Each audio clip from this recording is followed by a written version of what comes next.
Welcome to the Slop Farm. Enjoy the video. You begin by confirming the limb is clean, dry, and free of breaks.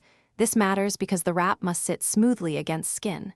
Next, gather the Juzo compression wrap, any padding or liner, scissors, and a comfortable chair. Sit with the limb elevated for 5 to 10 minutes to reduce initial swelling. This makes application easier and more effective. Now position yourself so you can reach all sides. Once ready, unroll a short length to anchor the wrap at the appropriate starting point.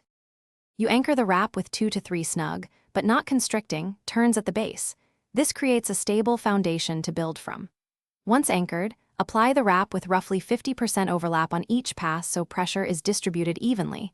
Make sure to smooth wrinkles and avoid folds that create pressure points. When you reach bony prominences, place thin padding beforehand to protect skin.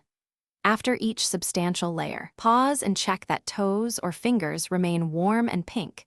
This confirms circulation remains. You complete the wrap by laying the final pass to cover the end and secure it with the supplied fastener or medical tape. Ensure toes or fingers remain exposed so you can monitor circulation. Make a final fit check. There should be a firm, graduated compression, and you should still be able to slide one finger under the top edge.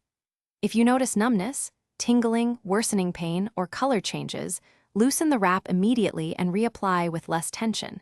If symptoms persist, contact your clinician without delay. Thanks for watching. Consider subscribing if we helped you today.